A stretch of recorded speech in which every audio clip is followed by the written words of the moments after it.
start the presentation mode. Yeah, so let me share my screen. I think you should be able to see my screen now. Yes. Yeah. Okay, so my name is Fatih. I am a senior Android developer at DNB Bank in Oslo. Today, we are going to be talking about how we can use Kotlin Flow in MVVM architecture. So today's agenda is first, we are going to be looking at how we can use live data in MVVM. I'm pretty sure all of you are familiar with this one, so I'm going to keep it short. And we're gonna use a flow in repository layer, and we're going to be using live data in vModel secondly, and then we're gonna change live data with flow, and we're going to be using state flow. At the end, we're gonna see how we can test flow.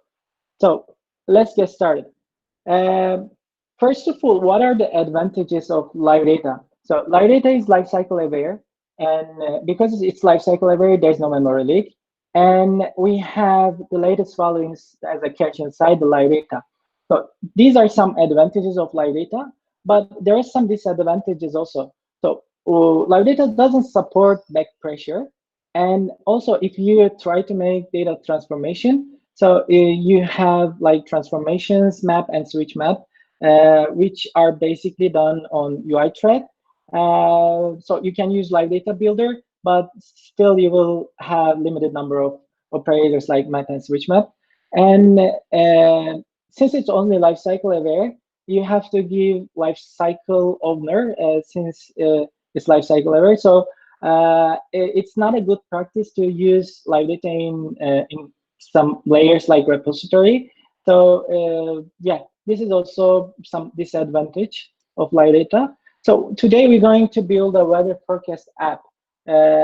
It's just a simple app, and we are gonna build it with fake data, and we're gonna make one-shot request, and we're going to get some data stream with Flow.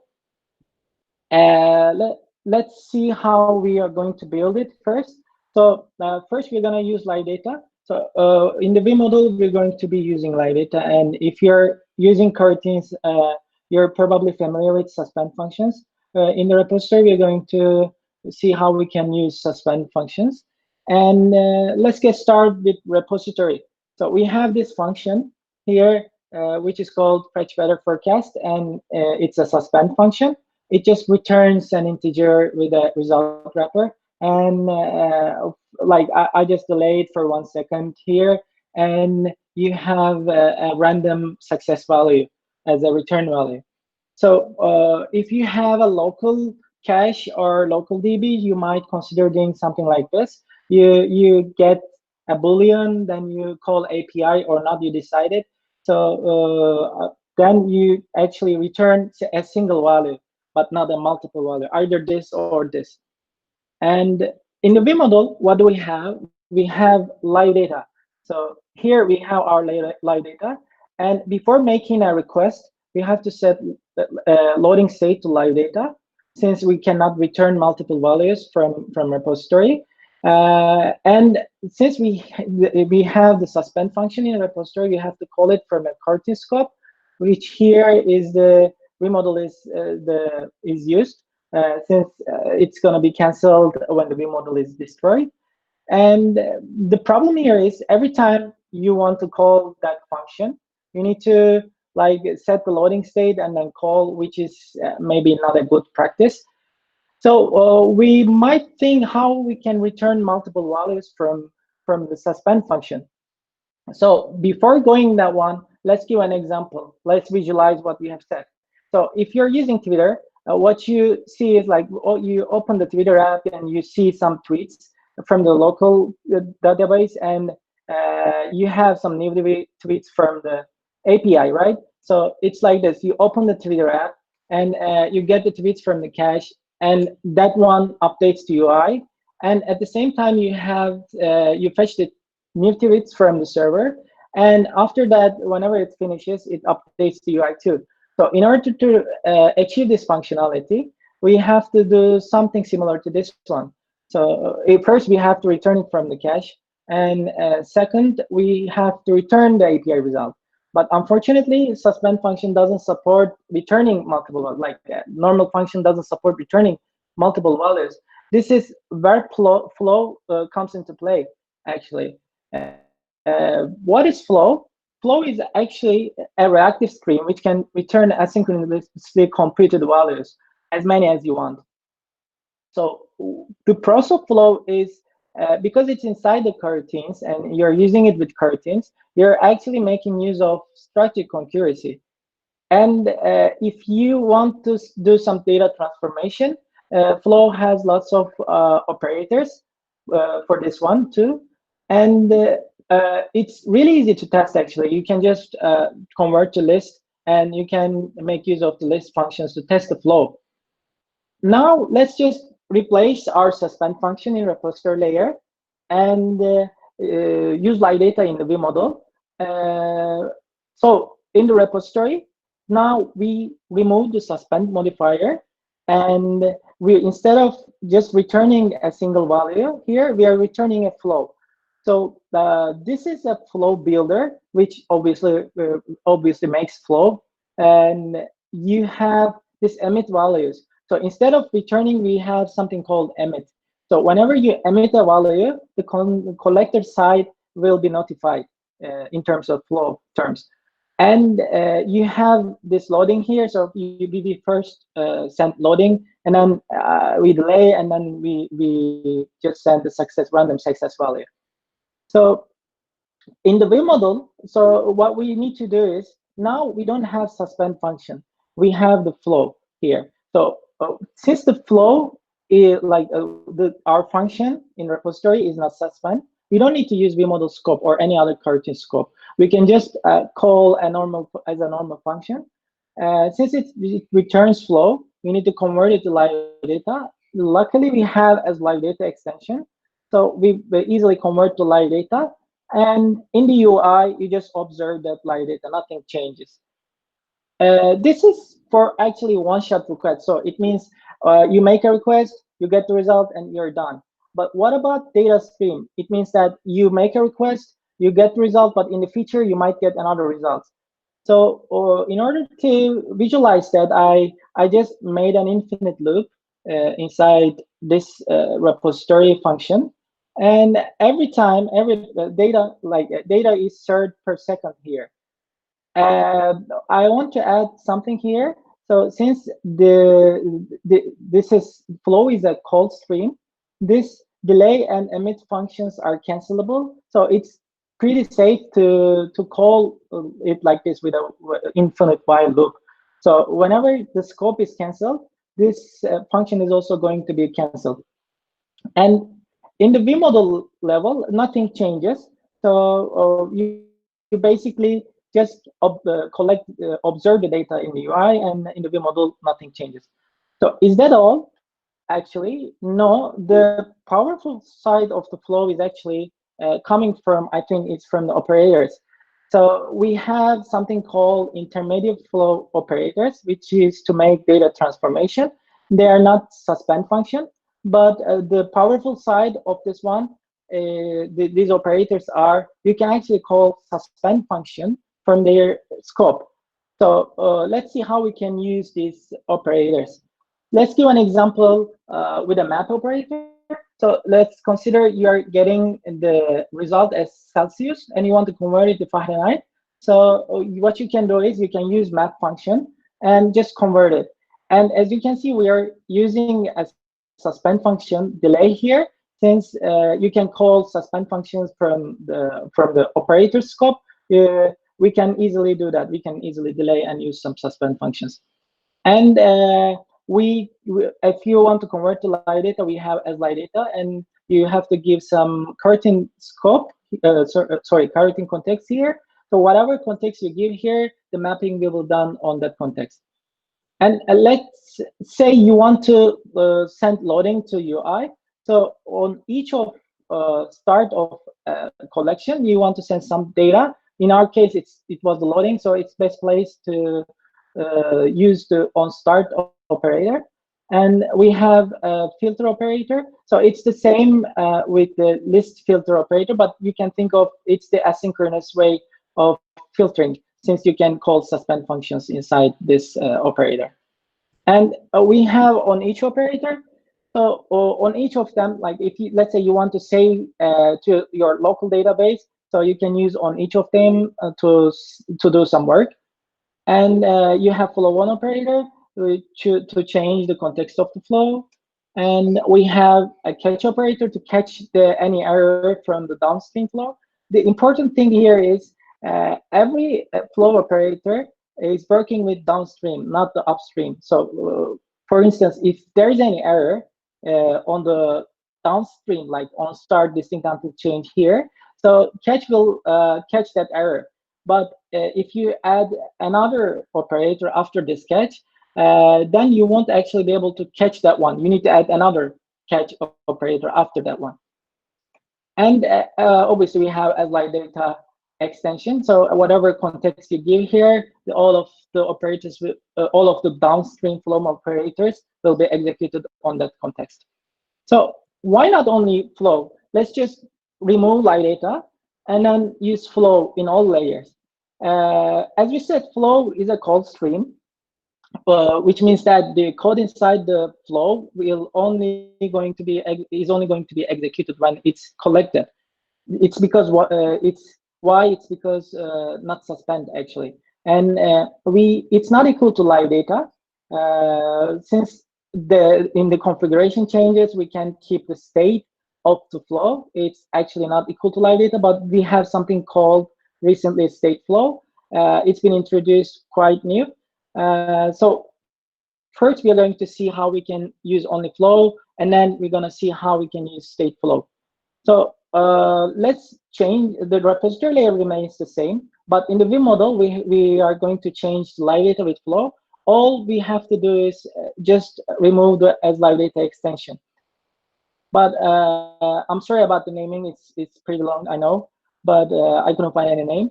So we just remove the as live data extension, and instead of live data, we are returning flow here. In the UI side, instead of observing live data, we are now collecting flow. Since this collect is a suspend function, and it's a terminal operator, by the way, and it's a suspend function, we have to call it from a coroutine scope. Here, I call it from a lifecycle scope, and you can actually collect the values like this. And now let's go to state flow. What is a state flow? As it's coming from the name, it's stateful flow. It keeps a value like live data, and it has two flows, like mutable state flow and normal immutable one state flow. And you can actually create mutable state flow with an initial value. Let's say you are using this one in the Vim model, and you're exposing that as a mutable state flow. And let's say you made an API call and you updated its value, and you're collecting inside the UI. So since we are setting the value as 15, it's going to print 15 there. Let's say you want to set the value later on for some time. You want to set the value to 20. So then it's going to actually print 15 and 20. So 15 is already printed. It's not going to print 15 anymore, but it's going to print 20 also. And we have something called stating operator, but it's still open. It's not there yet. It's actually to convert flow to state flow. We can, instead of just creating multiple state flow with an initial value, you can create flow and just convert with this stating operator to state flow. So is that it? Actually not. It's the most important part, maybe, it's testing. So let's talk a bit about testing live data with coroutines. When you're testing live data with coroutines, you might see some race condition. I have seen a lot. For instance, I just wrote some tests and it was working locally, and then I pushed the CI and I get the red one. So it's probably because of the race condition, and you need to consider a lot of things when you're testing live data with coroutines. Like you need to use instance task executor rule, and you need to inject dispatchers, and you need to use run blocking test, etc. And also you need to if you're using transformation, you should not forget to observe it again, unless you're going to get null values if you don't observe again. But testing flow is much more simpler because it's sequential. It has a back pressure. There is no race condition. You will get every value inside the flow, emitted by flow inside it. And you can actually test it like a list with toList function. You can just convert to list, and you can get benefits of list functions to test the flow. Now let's see how we can test this one. So it's the repository function. It should first load it, emit loading, and after 1 second, it should post success. So we're going to test first. It should load, and then it should post success. In order to test this one, we first call our suspend function from repository, and then we use collect operator here. But since collect does not have index, we cannot actually check if the first one is loading and the second one is success. So we have something called collect indexed operator, which gives both index and value. So you can actually check if the first one is loading and the second one is success, like this. And since all these operators are suspend functions, you have to call it from a coroutine scope, which why I here use run blocking. And you can also use toList operator here. You have the list, and whatever the data inside the flow will be given to the list, and you can make use of the list functions. Like you can just say that, oh, okay, the first item should be this, and the second item should be this. And also, again, you can use the list functions, like the first value should be this one, and the last value should be this one. So as you can see, testing flow is much more easier than testing live data. You don't have to deal with all of the race conditions and inject something, etc. As a TLDR, flow and live data are very similar, but not the same. But you can still replace live data with state flow.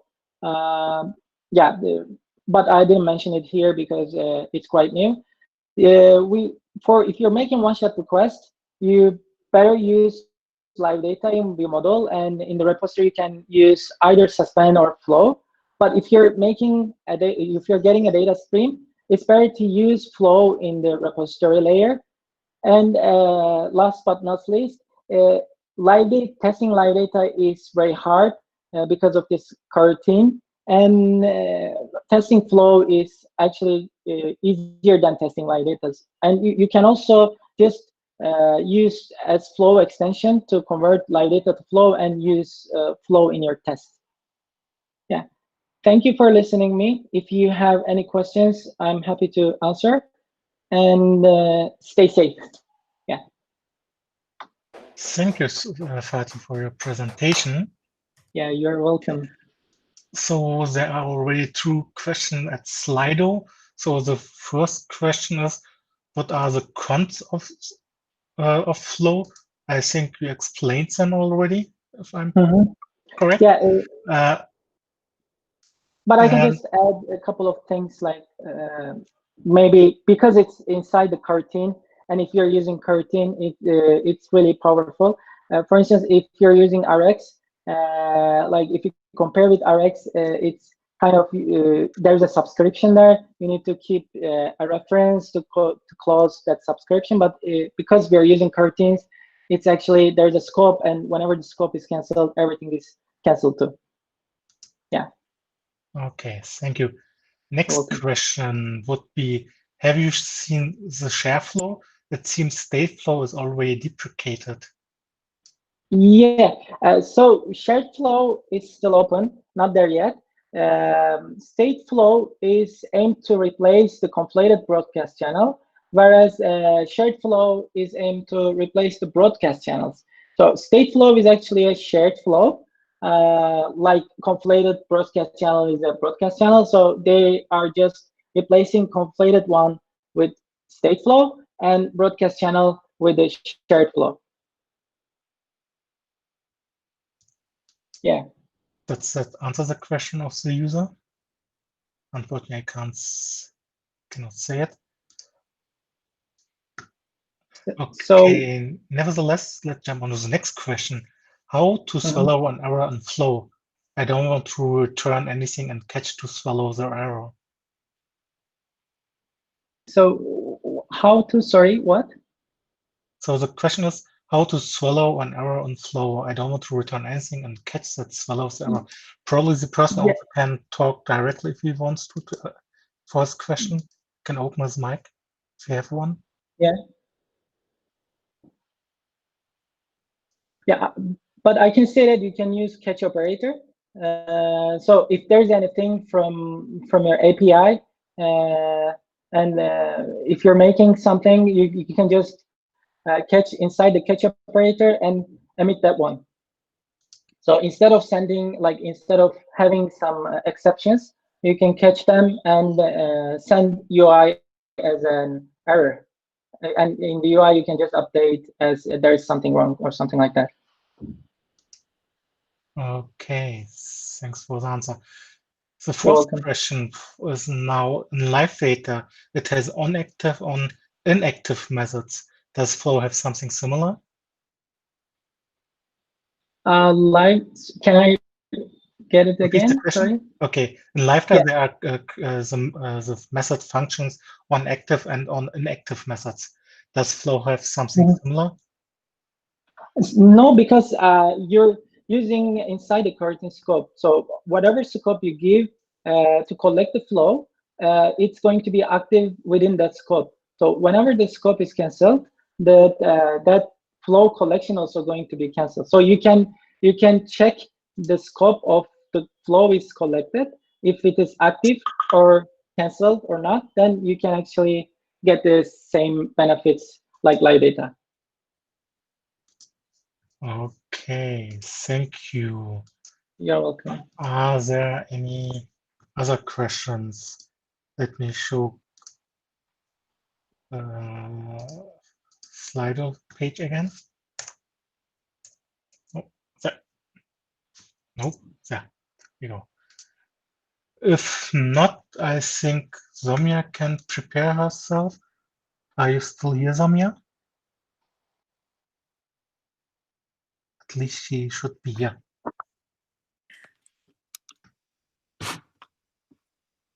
I thought there was flea market between the sessions. Is it later or?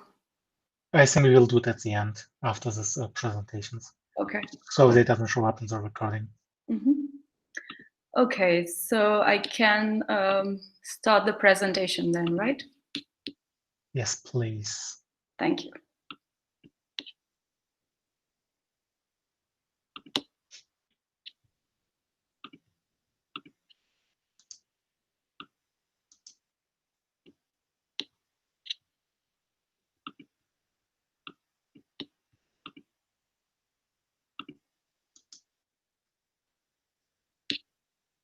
Is it visible? Someone can confirm?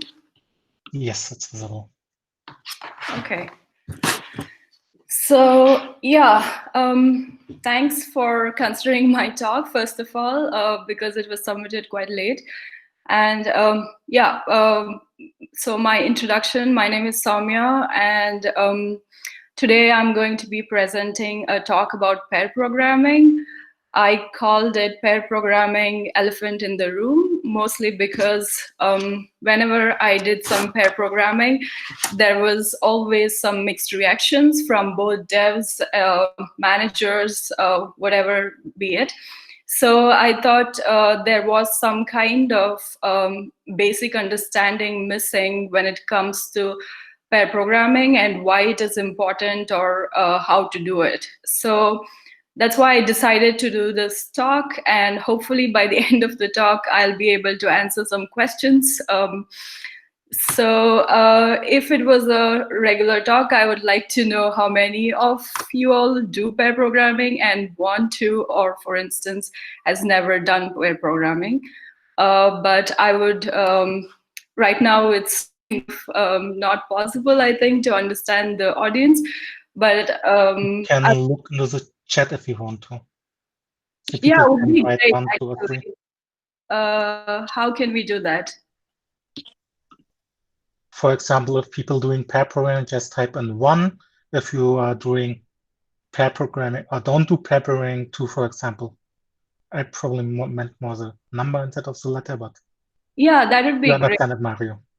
Yeah, so in this app.sli.do, if you are doing pair programming somewhat, at least on a regular basis, please type 1. And if you've never done pair programming, please type 0. And if you are an extreme pair programmer and use most of your time pair programming, please type 2.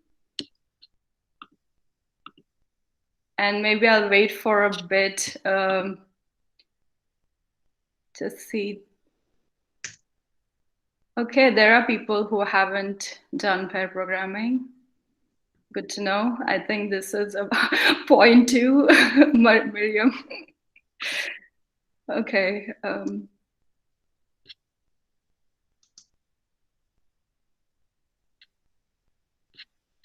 Okay, Ronald says 6 together, so that is probably mock programming. Let's get to that a little bit later. But at least I know a lot of you have done and somewhat do pair programming, and some of you have been doing extreme pair programming. So that's good news, I think.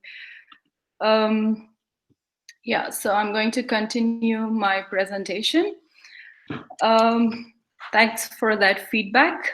And just to go a little bit, rewind and see how it all started, or even for people who have never heard or had any role models in this area, they did start thinking on those lines. So for instance, in the 1940s, there was the first computer, or how is it called, ENIAC, where it's called Electronic Numerical Integrator and Computer. And there were a team of 6 women who were actually writing programs for this, and most of them were mathematicians. And at that point of time, actually, this programming was a woman's job, like accounting or something like that. So there were 2 main pioneers in this area who actually became very popular as first programmers, and that was Jean Bartik and Betty Schneider. And when Jean Bartik was interviewed lately, like in 2008 or something, there is a very popular interview on YouTube, which you might want to look at. And in the 1940s, she says that Betty Schneider and I from the beginning were a pair. And I believe that the best programs and designs are done by pairs, because you can criticize each other and find each other's errors and use the best ideas.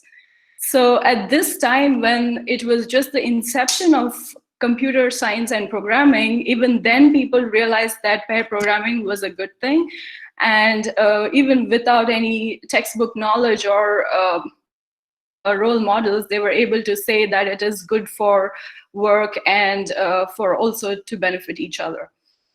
So a little bit fast forwarding, coming 50 years later, came a book called Extreme Programming Explained, where Kent Beck talked about a concept of pair programming for the first time in agile methodology. And that was like the first recorded inception of pair programming, I would say. So first, in my talk, the agenda would be, first I would answer what is pair programming. Then in the next parts, I'll be answering why we need to do pair programming and how we do pair programming effectively. So what is pair programming? Pair programming is an agile technique where 2 developers sit together on a single workstation and work on certain problems. So pair programming is a skill that can be learned, and it doesn't have to come by default. No developer has to know how to do this, but it can be learned and improved while working on this. And that can be done by something called pair development, which I'll get to later. But it is a skill. So to pair program, or I'm doing it for the first time, it's definitely a good chance to take it up and see how things go. So some of the qualities I want to focus on here to be a good pair, or even like a developer who can work with another pair, I think the most important qualities are to have cogent communication, where you can articulate your ideas, articulate your ideas just so that the pair can understand. To have the openness to ask questions, to discuss, to learn. Empathy, which is also one of the top, to understand if you're associating with a novice developer that you were a novice some time ago, and the timeline, just remember the timeline and to be empathetic about it. Also, if you're honest and be like, okay, I am a senior, yes, but I still don't know certain areas, or I still, probably somebody knows better, even junior might know many keyboards shortcuts than you, or even like when it comes to Vim, maybe somebody is better than you. So there's always an opportunity. If you say, I don't know, then the only way is to like figuring it out together. And this is another very important quality, to have patience, because when somebody is at the keyboard, hurrying them is definitely not, there's a no-go there. It takes a lot of mental power to do this, and definitely it's important to be patient about it. Growth mindset is when you teach and also learn from each other. Also, when it comes to pair programming, one of the most top qualities is to be vulnerable with each other and make sure that you tell people what you don't know. And once we start growing, I think it's kind of natural to have this thing that I have to figure things out by myself. But I think to accept that something is not known takes a lot of courage, and it's very appreciable. Last but not least, courtesy, good manners comes basically when you speak, and if you use more words like please and sorry, it matters a lot than just pass instructions or commands. So trust is the most common thing, I think. For team, it's given that people trust each other, but to know that both of the pairs are doing the right thing, or according to their best knowledge, is where the trust comes into play. So what we're doing here is going from a journey of unconscious incompetence to conscious competence. So what does that mean? It means that there are things that you don't know. For instance, there could be a very good framework, some company which is better than Dagger, for instance, or Coin, but we don't know that exists. So that is something in unconscious incompetence. And unconscious competence is that you don't know this. So, unknown known is when you know something like a gut feeling or by intuition, but you cannot point out that what it is or from where it's coming from. And conscious incompetence is when you know that you don't know something and you can start working on it.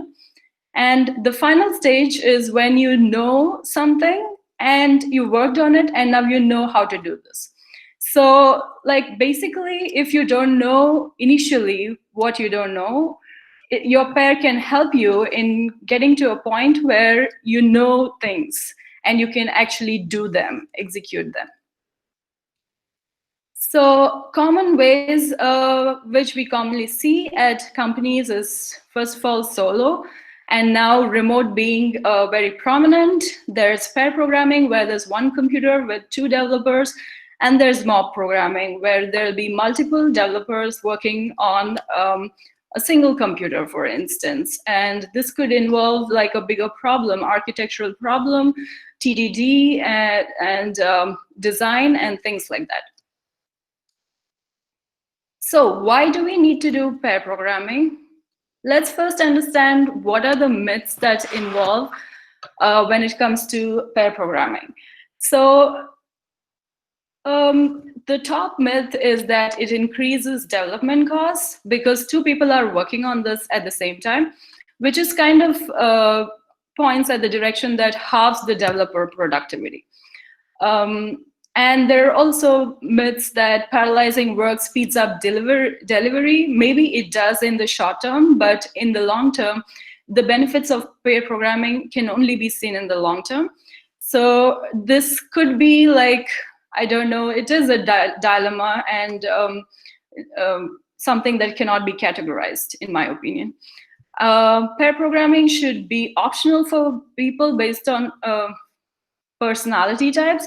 So I've heard sometimes that people say, oh, I'm an introvert, I don't like this, I'm shy, so I don't want to do pair programming. Based on personality, definitely it should not be a thing, because collaboration and communication is something that's basic for programming and development. So there should be some willingness to try this. Developers, I've heard also managers sometimes say that developers get lost in the rabbit hole, or it's also possible that developers are going ping pong, talking about philosophy and software principles instead of actually getting things done at hand. So, but there's always, yeah, so let's get into what the most popular book author, Martin Fowler, says about pair programming, how's the productivity of developers. He says, my flippant answer to this one is that it would be true if the hardest part of pair programming was typing. So he does not believe that this actually halves the developer productivity. So what are the major problems? So two major problems. One is not able to quantify productivity and effectiveness, as in, this is again a bit, there are mixed research pointing that it could be quantifiable, and some things saying it increased with time, the productivity and effectiveness, but also there are downsides where it says that if the pairs are not compatible or are doing it wrongly, then it could also make increase the cost but decrease also productivity. So yeah, there is quite a controversy around that. It's not easy to implement. So one of the biggest challenges is also to make everybody in the team to follow this and to show both developers and managers why it's important, and to explain what would be the long-term benefits of it.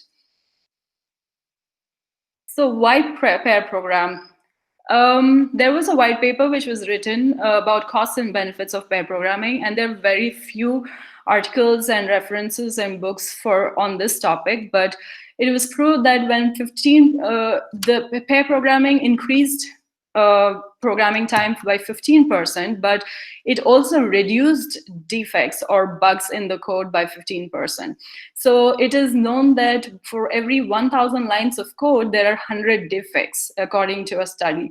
So this variably decreased when it comes to pair programming. That's because there are two sets of eyes looking at the quality. And it improves overall quality of the code and the code base, and also it helps in not adding technical debts. It improves focused work, that means fewer distractions, and that also means that you can get more things done in a small period of time. It improves skill set and knowledge sharing. It is very crucial when it comes to different level of developers of seniority in the team, where you want to pull each other up, and juniors have to learn new techniques and concepts. It is much easier to pair with a senior, and also for knowledge pollination, where domain knowledge pollination, and otherwise it would increase knowledge silos, where one person becomes expert in one thing. So it also improves quick onboarding. A higher team morale has been seen because there's more satisfaction. When it comes to pair programming, there is more collective ownership of the code base. So whenever whenever people, there were many developers working on one thing, there was more ownership, in the sense that nobody could actually point fingers to one person and say, this is your fault, or this is not done because of you, or delivery stopped because of you. So that means continuous integration is possible when people are making smaller commits and pushing code constantly. That means many things get done quickly. And it reduces key person risk, which is in management books, they call it bus factor, where a person gets hit by a bus and everything goes down. But I would like to give a more friendly example, I think, which is, for instance, if somebody wins $1 million lottery, or you inherited a lot of money from someone, so then you might don't want to like work anymore, and you might put up your resignation, where it might actually bring down the entire project. So to reduce key person risk, it's important to avoid knowledge silos in the team and to spread the knowledge across the team. And in the long term, it reduces costs in the long term with quality development.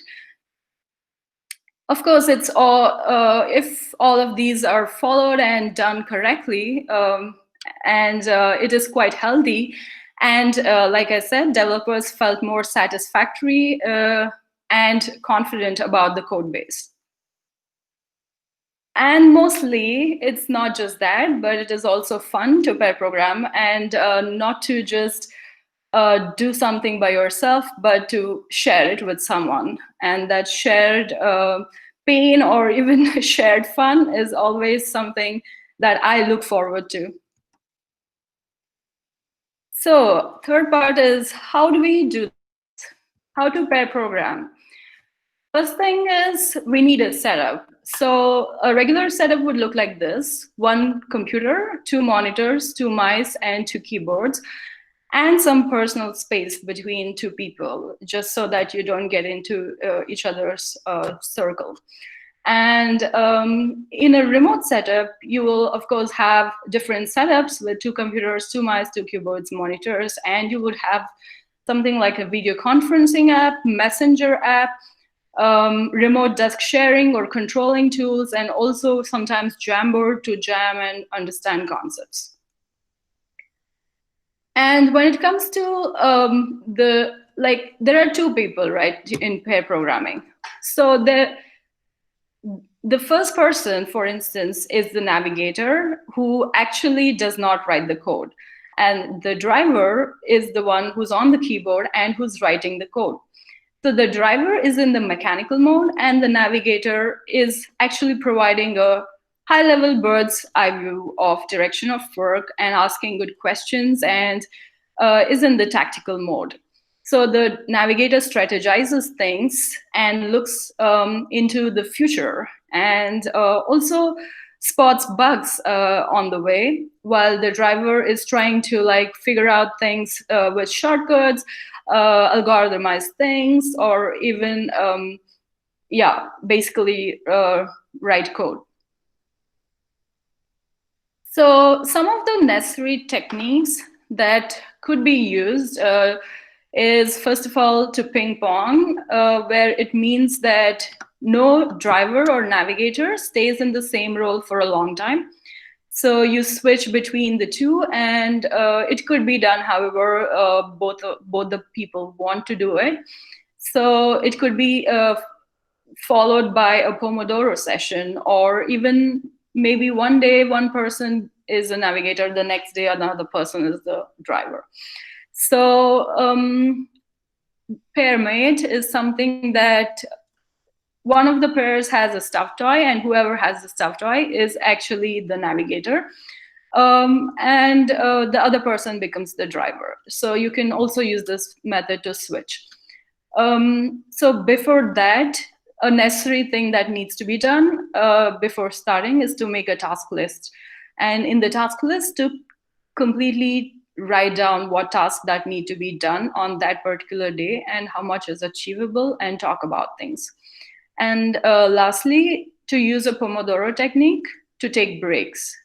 And this is very important because after the attention span is quite short, we have to take breaks just to make sure that we don't get saturated or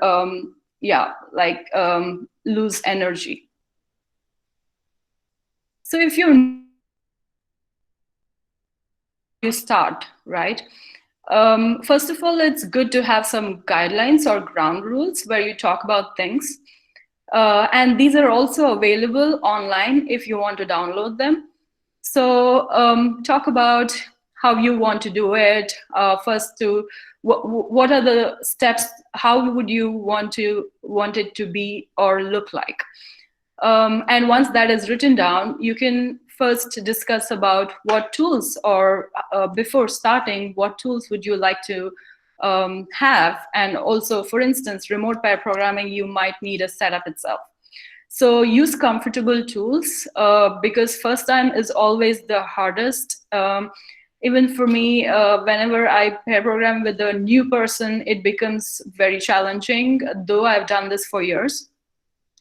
So pick some easy tasks to do until you get to know the person and until you get compatible with each other. Take breaks for sure, and initially take breaks after a short period of time. And most importantly, attribute the work that the people have been doing using a Git duet, which is used for pair programmers mostly. It's a Git client. So it is so thorough that you can make 5 people or 6 people can actually write code and kind of push one commit. So it still attributes this to all the 6 people. And at the end, do a mini retro and talk about achievements. Mini retro is for talking about improvements, something communication based on a lot of other things, and also celebrate achievements. It's okay to be nervous because, like I said, it's a skill and nobody has to know this as soon as you go into a role. So just take a deep breath and be willing to actually do this rather than the more you resist it, the more harder it gets. So try to know the person, build a rapport with them even before you start pair programming. That really helps, because once you know the person is nice and kind, you would definitely want to interact and pair program with this person. So just breathe and keep it calm.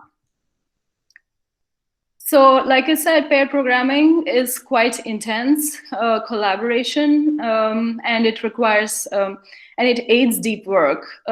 Since it requires intense collaboration, it is quite an emotional labor. It might actually cause anxiety, it might cause friction or conflicts. When the pairs are not compatible, it causes exhaustion when you're doing extreme programming. It could cause discomfort or also feel like an imposition when the company uses the agile methodology to impose this on, use this as a process, and when developers don't want to do this. So that is another another topic that comes to my mind is when there are diverse teams, you feel less comfortable, and that's why they perform better. So this was picked up from Harvard Business Review, and it's a study that shows that when the teams are diverse, people get used to not being comfortable with each other, which is why they also perform better. And that same goes with homogeneous teams, the opposite, means that homogeneous teams feel easier to work with each other, but is bad for performance. And this link here actually talks about both of these as to how diversity can benefit during pair programming, because in general, these emotional labor or the downsides which I talked about is true for any team if you cannot work with each other. So it is important to make it work, and the same mentality goes with pair programming. So things to avoid, some things that Martin Fowler writes on this, you can look at this link. So yeah, first of all, try to not drift apart or abandon your pair. So what it means is when somebody's at the keyboard and writing code and you feel like you don't have something to contribute, still be focused, because it's important to spot bugs, it's important to review code. That's what we're doing when we're looking at somebody writing code, right? So don't drift apart, don't look at your phones or start talking to someone else. Try to be focused and give full attention to your micromanagement mode. Sometimes it happens that it has happened to me that when I'm working with a super senior, they start telling you what to write, basically even the printf statement, and that is quite annoying sometimes, and you don't have to dictate things. People quite know to write code, right? That's why they're there. So don't have to micromanage things, give them some space. And impatience, like I said, patience is the top quality to be a good pair, and being impatient, of course, causes conflicts, and hurrying somebody will never result in good quality code. So try to be patient when somebody is writing code. Keyboard hogging is something that this also happens quite often, where somebody wants to either you're working on somebody else's ticket and they feel the need to write code all the time, and you have to be navigating all the time, for instance. Or you're working with a novice and they are struggling finding something, or they're slow, so you're tempted and restless to hog the keyboard and just start writing code. So be patient again.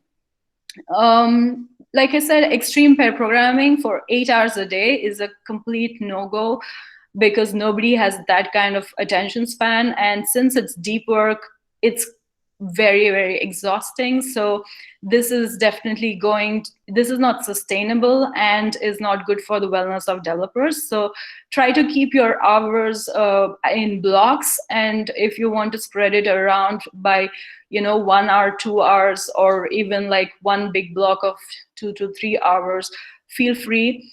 Most of the companies actually advise to pair program on all the tickets, but again, you don't have to code all the time on 8 hours a day on these tickets. So distribute work appropriately and break down work in a way that they can be finished in that 2 hours or 3 hours of time. And working without breaks is totally something one has to avoid, because, like I said, it causes a lot of exhaustion, and mental work takes way more, 10 times more energy than any physical work. So be mindful about taking breaks regularly. And when can you take breaks? Bathroom breaks, whatever, coffee breaks. Feel free to do anytime you feel like. Just talk to your pair, and yeah, that is it. That's what you need. And there is no silver bullet, in the sense that there is no one way or the other to do this. There is no right way. People are different, backgrounds are different, experience levels are different. So try to be mindful and find that sweet spot which works for both the pairs. So how to be a good pair? You have to be focused all the time, at least for the 25 minutes you're working with a pair. Try to be focused and add value. Discuss things and don't dictate things. Don't tell this is the right way to do. Don't say I've always been doing things like this. Try to discuss and come up with logical reasoning and point to software principles or common practices or blog posts or whatever resources that you're referring to and that's coming from. And try to understand, listen and understand what the other person says. And there's no need to jump into conclusion or solution immediately without knowing what to write. And caring for someone like your pair is super important.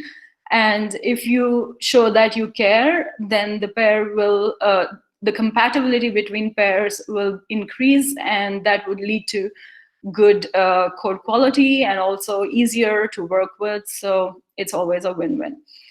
And sharing credit, which I was talking about, using Git Duet or something, and also talking about it in front of managers or wherever it is necessary about somebody, how they solved a problem, or even in retros, how somebody did something, helped the whole team.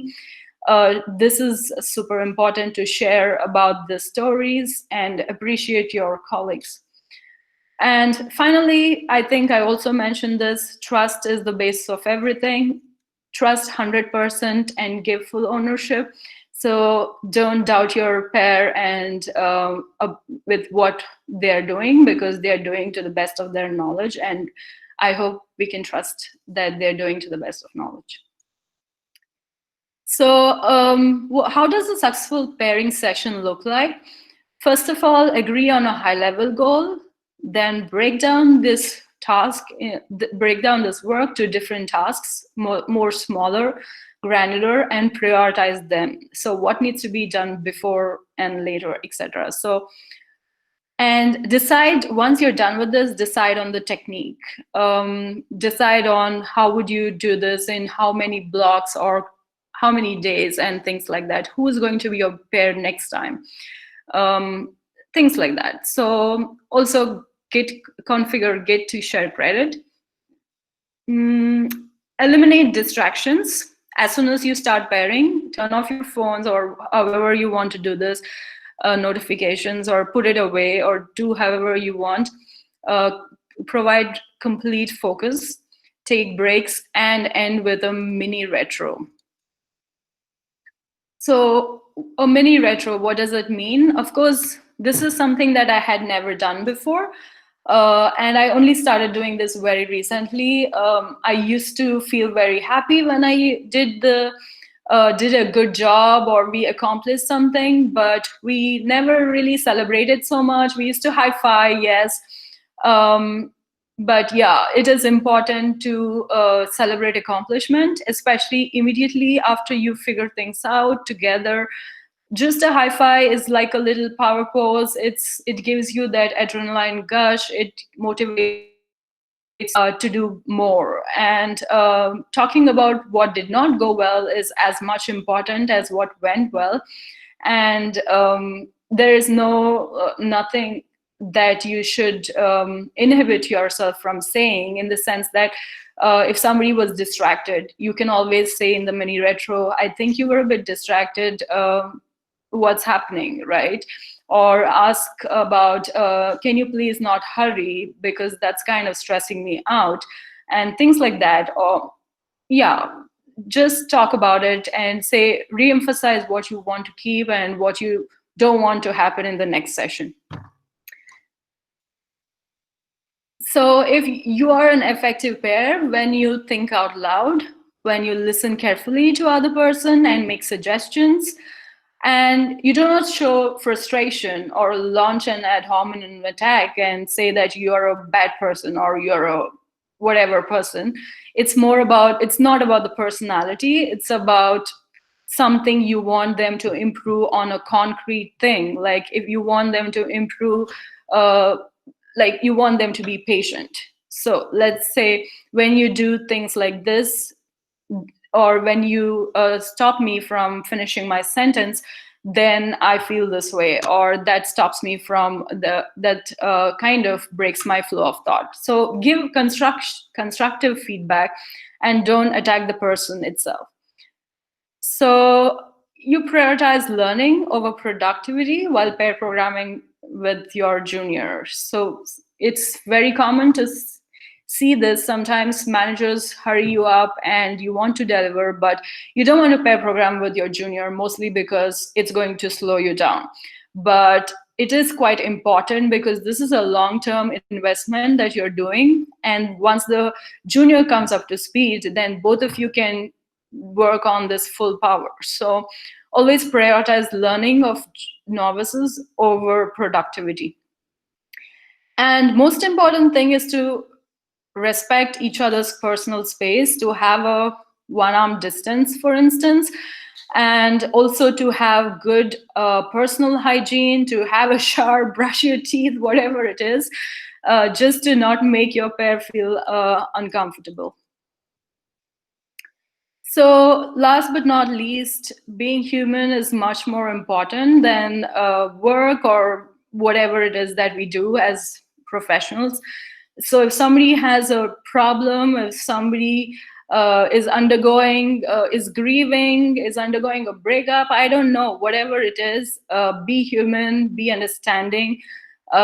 Work is, of course, a priority, but not as important as a person undergoing something, or it's not bigger than life. So always be understanding about the person and give them some room. And like in the book Radical Candor, Kim Scott writes that bring your whole self to work, which means that care about people you work with. So almost the last part. I've given credit to and links on each slide about I'm talking about, and this slide was kind of inspired, and a lot of content is inspired by Shamla's slides, where she was giving a talk, and she works for Volkswagen Digital, I think. So yeah, that's pretty much it. Thank you all for listening.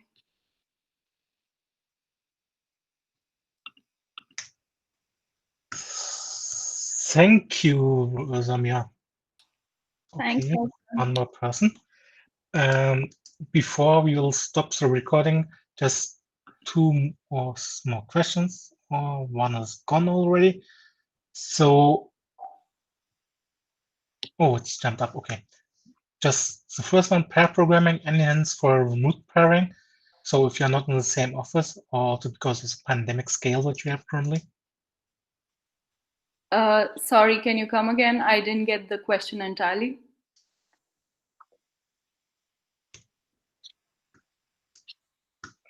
So it was on the top in the slider. So the question is regarding pair programming.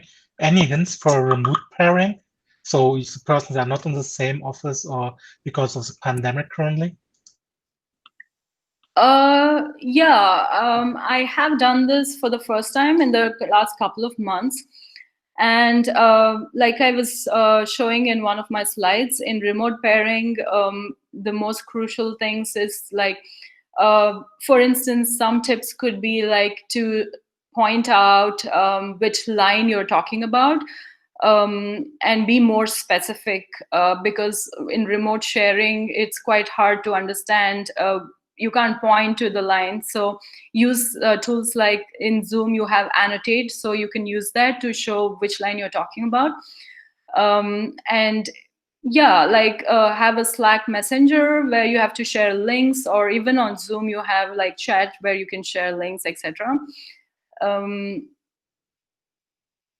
Yeah, I think it's also good to keep your video on, most importantly, so you can look at each other and talk, because it's very impersonal in a way when you're pair programming with the person you're not sitting with. Yeah, and if you can get a microphone, I think it's really good to have a microphone, good headphones and microphones, which I don't have right now. So yeah.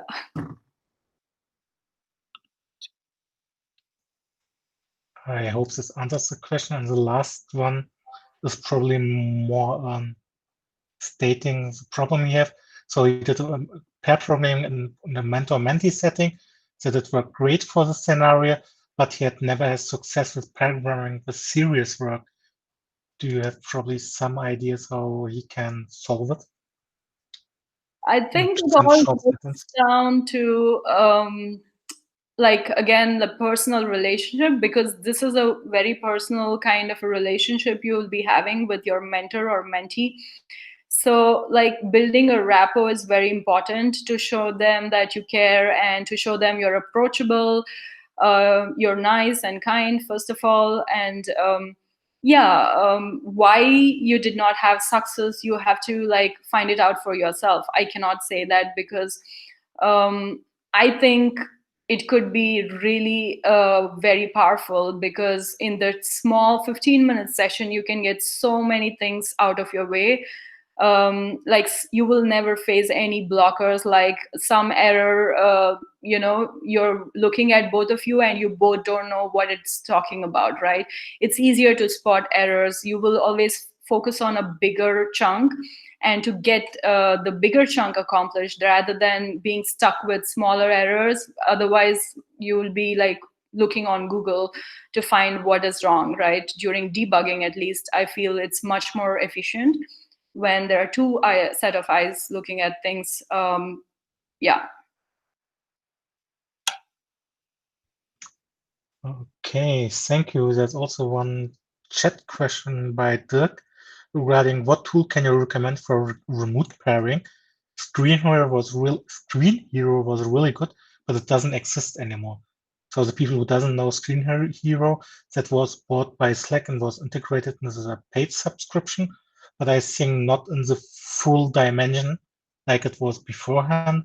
And you can just do video calling with them and some use a pen on a screen, but that's all. And beforehand, you could also use presentation mode where you can use your own keyboard to type in the IDE or in the tool he has on the other side of the user. Yeah, I'm not sure. I've not used any of these, honestly. I've always used Zoom and Slack, and it worked for me because screen sharing in Zoom was pretty okay, annotation and things like that. So yeah, I'm sorry, I don't think I can help with this.